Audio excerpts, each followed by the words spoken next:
Hey friends, Damian Mason coming at you with some thoughts about the business of agriculture as it pertains to the broader marketplace.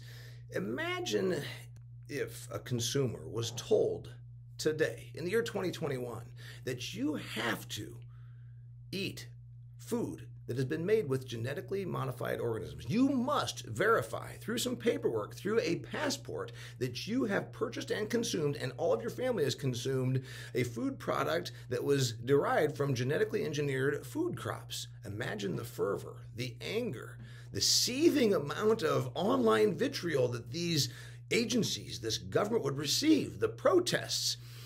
Where am I going with this? Well, let's talk about such things as hypocrisy, groupthink, ideology, ignorance, fear, and ultimately profit. The first genetically modified organism, genetically engineered soybeans, were allowed to be planted and harvested in 1996 here in the United States of America. That's been 25 years. Actually, they were being tested years and years prior to that. Yet still, in this day and age, 25 years later, we are told about the evils of Frankenfood, the fear pushers, those that capitalize on consumers' science ignorance, will tell the consumer that these evil foods might be harming their family, that they haven't gone through enough testing. Even though we've had 25 years of utilization of genetically engineered food crops with not one human health issue.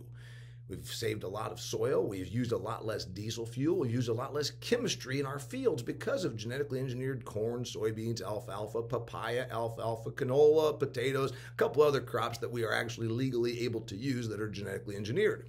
Whole entire industries, such as, Whole Foods, have profited off of telling the consumer how evil these genetically engineered food crops are. There's the GMO Verified Project, a nonprofit that rakes in hundreds of millions, if not billions of dollars by putting their label on companies' products to tell the consumer that this product doesn't contain any GMO-based food crops.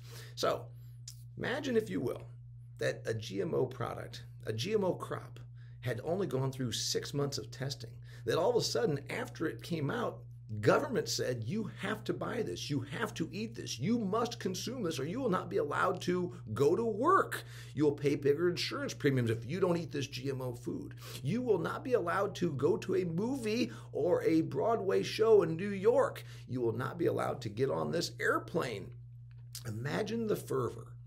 And then, of course, those same people that are probably anti-GMO tend to be on the same side of we should have the government enforce a vaccine mandate. Seems a little bit hypocritical, doesn't it? Seems almost like maybe they've caught up with their ideology. Seems like maybe they're not really following the science. It's more about what they and their yoga partner agreed to believe over lattes at Starbucks after they left their yoga session and talked about what Dr. Oz has told them.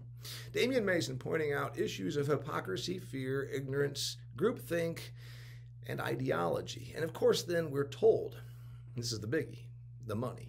We're told that these large agricultural organizations don't care about your health. They don't care about anything other than the bottom line. It's all about making money. In fact, again, Environmental Working Group and other activist organizations have made money for themselves by telling the scared, ignorant consumer that these large agricultural organizations are poisoning them and that you should donate money to us because those companies only care about making money.